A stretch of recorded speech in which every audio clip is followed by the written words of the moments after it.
ஸ்ரீ கிருஷ்ணா ஜோதி நிலையத்திலிருந்து ஈரோடு ஜோதிடர் முனியாண்டி. 23/12/2025 பிறக்கக்கூடிய குழந்தையின் ஜாதக பலன்களை பார்க்கலாங்க. குழந்தை பிறக்கிறது செவ்வாய்க்கிழமைங்க. அன்னைக்கு ஓடிட்டு இருக்க நட்சத்திரம் திருவோண நட்சத்திரம், மகர ராசி ஓடிட்டு இருக்கக்கூடிய அமைப்பு. சந்திரனோட சாரத்துல குழந்தை பிறக்கக்கூடிய அமைப்புங்க. இப்ப திருவோண நட்சத்திரம் மகர ராசி அப்படின்னா சந்திராசிரமமா அமையிறது நமக்கு சிம்ம ராசி சந்திராசிரமமா அமையுங்க. நட்சத்திர நாம எழுத்துக்கள் என்ன மாதிரிலாம் வைக்கலாம் அப்படின்னு கேட்டீங்கன்னா ஜி, ஜே, ஜோ, கா இந்த பெயர் நாமம்லாம் தாராளமாக வைக்கலாங்க. ஜி, ஜே, ஜோ, கா இதோட பெயர்களில் முதல் எழுத்தாக வர மாதிரி நீங்கள் வச்சுக்கலாம். திதின்னு பார்த்தோம்னா வளர்பிற திருதியை திதியில் இருக்கக்கூடிய அமைப்பு. யோகம் பார்த்தீங்கன்னா வியாகத யோகத்திலையும், கரணம் பார்த்தீங்கன்னா கரசை கரணத்திலையும், உச்சம் நீச்சம் ஆட்சி ஒரு கிரகமும் இல்லைங்க அன்னைக்கு. பஞ்சபட்சின்னு எடுத்துட்டோம்னா மயில் தான் பஞ்சபட்சியாக இருக்கக்கூடிய அமைப்பு.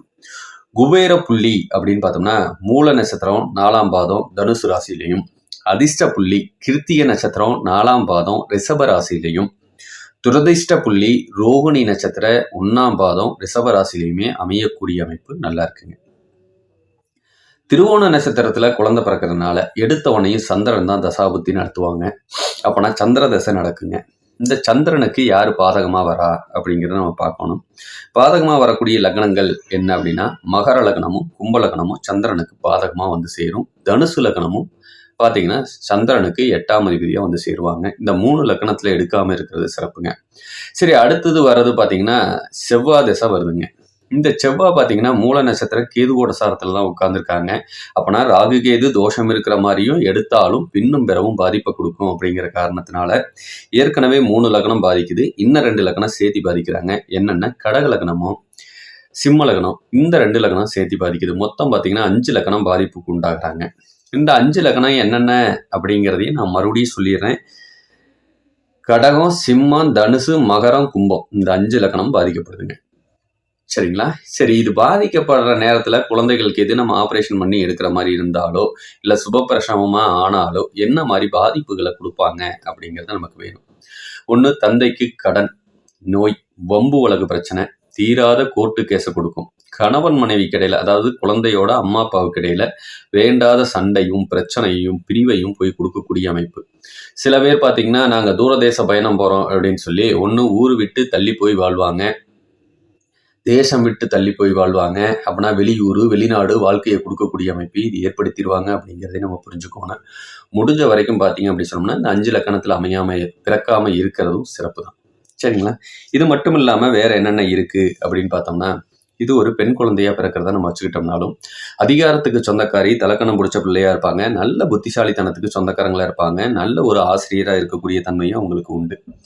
இளமையில திருமணம் பண்ணக்கூடாது, விரும்பி கல்யாணம் பண்ணக்கூடிய யோகத்தை கொடுக்கும். அதனால இளமையில திருமணம் பண்ணாங்கன்னா விதவை இல்லைன்னா வாழ வெட்டிங்கிற பேரையும் எடுக்கக்கூடிய அமைப்பு 100% துல்லியமாக இருக்குங்க. அதில் மாற்றம் வராது. கொஞ்சம் கவனமாக இருங்க.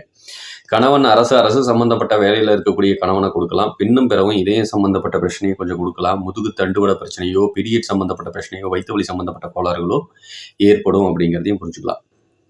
அம்மாவுக்கு கர்ப்பப்பை சம்மந்தப்பட்ட பிரச்சனை வரலாங்க. அம்மாவுக்கும் பார்த்தீங்கன்னா இந்த பீரியட் சம்மந்தப்பட்ட பிரச்சனையும் கொஞ்சம் கொடுத்துருக்கலாம். ரத்த குறைபாடு பிரச்சனை கொடுத்துருக்கலாம். அம்மாவுக்கு முதுகு தண்டுவட பிரச்சனையும் சேர்த்து கொடுக்கும் அப்படிங்கிறத எடுத்துக்கலாம். கண்ணில் இடதுகண் பாதிக்கப்படுங்க. சில சமயம் அம்மாவுக்கு கர்ப்பப்பை எடுக்க வேண்டிய சூழ்நிலையும் எழுதிட்டு போகலாம். பிரம்மகத்தி தோஷம் இருக்கிறதுனால எவ்வளோ சம்பாதிச்சாலும் அப்பாவுக்கு கையில் நிற்காது அப்படிங்கிறதையும் புரிஞ்சுக்கணும். இதே ஒரு ஆண் பிள்ளை ஜாதகமாக இருந்ததுன்னா கொஞ்சம் அவன் சோம்பேறித்தனத்துக்கு சொந்தக்காரனாக இருப்பான், திருப்தியே அடையாதவன் வாழ்க்கையில் அப்படிங்கிறத எடுத்துக்கலாம். இன்னொன்று பார்த்தீங்க அப்படி சொன்னோம்னா அவன் கம்ப்யூட்டர் சம்மந்தப்பட்டதை படிக்கிறான், நல்ல லாபத்தை கொடுக்கும். வண்டி வாகனம் வச்சு தொழில் பண்ணால் நல்ல லாபத்தை கொடுக்கும். நல்ல ஒரு ஆசிரியராகவும் இருக்கக்கூடிய அமைப்பு. விருப்பப்பட்டு கல்யாணம் பண்ணக்கூடிய அமைப்பையும் ஏற்படுத்தும். இவனுக்கு வண்டி வாகனத்தில் கொஞ்சம் விபத்துகளையும் கொடுக்கும். இரத்த குறைபாடு சம்பந்தப்பட்ட பிரச்சனையை கொடுக்கும். தந்தை வழி சொத்துக்கள் பின்னாடி பயன்படக்கூடிய அமைப்பு. தந்தை சரியான கோபக்காரன், ரோசக்காரன், சண்டைக்காரன். அப்பாவை பொறுத்தளவுக்கு வண்டி வாகனம் வச்சு தொழில் பண்ணாலும் அருமையான லாபம். ஃபைனான்ஸ் சம்மந்தப்பட்டது லாபம், துணி நூல் சம்மந்தப்பட்டது தந்தைக்கு லாபத்தை கொடுக்கக்கூடிய அமைப்பு. இது எல்லாமே இருக்குதுங்க. சரிங்களா? கோச்சாரத்துப்படி குழந்தை பிறக்கிற நேரம் எங்களுக்கு ஏதாவது சுபபலன்கள் உண்டா அப்படின்னு கேட்டிங்கன்னா இடம் வாங்கக்கூடிய யோகம், வீடு கட்டக்கூடிய யோகம், விபத்து ஏற்படக்கூடிய யோகம், இதனால ஆஸ்பத்திரிக்கு விரயமாகக்கூடிய யோகமும் இப்போயே இருக்குதுங்க. வர வைகாசி வரைக்கும் இருக்குது குழந்தை பிறக்கிற நேரத்துக்கு. வண்டி வாகனம் எடுக்கலாமான்னா தாராளமாக வண்டி வாகனம் எடுக்கலாம். அந்த யோகமும் சேர்த்து அமையக்கூடிய அமைப்பு நல்லா இருக்குங்க. சரிங்களா?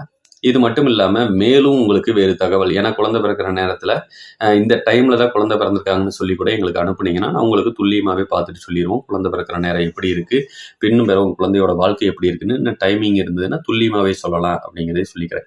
மேலும் உங்களுக்கு வேறு தகவல் தேவைப்படுது அப்படின்னா கிருஷ்ணா ஜோதி நிலையத்தை அலையுங்க. நம்ம ஜாதகம் பார்க்குறதுங்க, ஜாதகம் எழுதி கொடுக்கறது, வாஸ்து பார்க்குறதுங்க, பிரசன்னம் பார்த்து சொல்கிறதுங்க, பொருத்தம் பார்க்குறது எல்லாமே பண்ணிக்கிட்டு இருக்கோம். குறைஞ்ச அமௌண்ட்டு தான் வாங்கி பண்ணிக்கிட்டு இருக்கோம். மற்றவங்க மாதிரிலாம் அதிகமாக வாங்குறதில்ல. இருந்தும் உங்களுக்கு தேவைப்பட்டதுன்னா தாராளமாக கூப்பிடுங்க. உங்களுக்கு வேணுங்கிற தகவல் கிடைக்கும் அப்படிங்கிறத சொல்லிக்கிறேன். ஸ்ரீ கிருஷ்ணா ஜோதி நிலையம், ஈரோடு ஜோதிடர் முனியாண்டின்னு சொல்லிட்டு யூடியூப் சேனல் இருக்குங்க. இதையும் கொஞ்சம் சப்ஸ்கிரைப் பண்ணி வைங்க. உங்களுக்கு வேணுங்கிற தகவல் கிடைக்கும் அப்படிங்கிறத சொல்லிக்கிறேன். நன்றிங்க. வணக்கம்.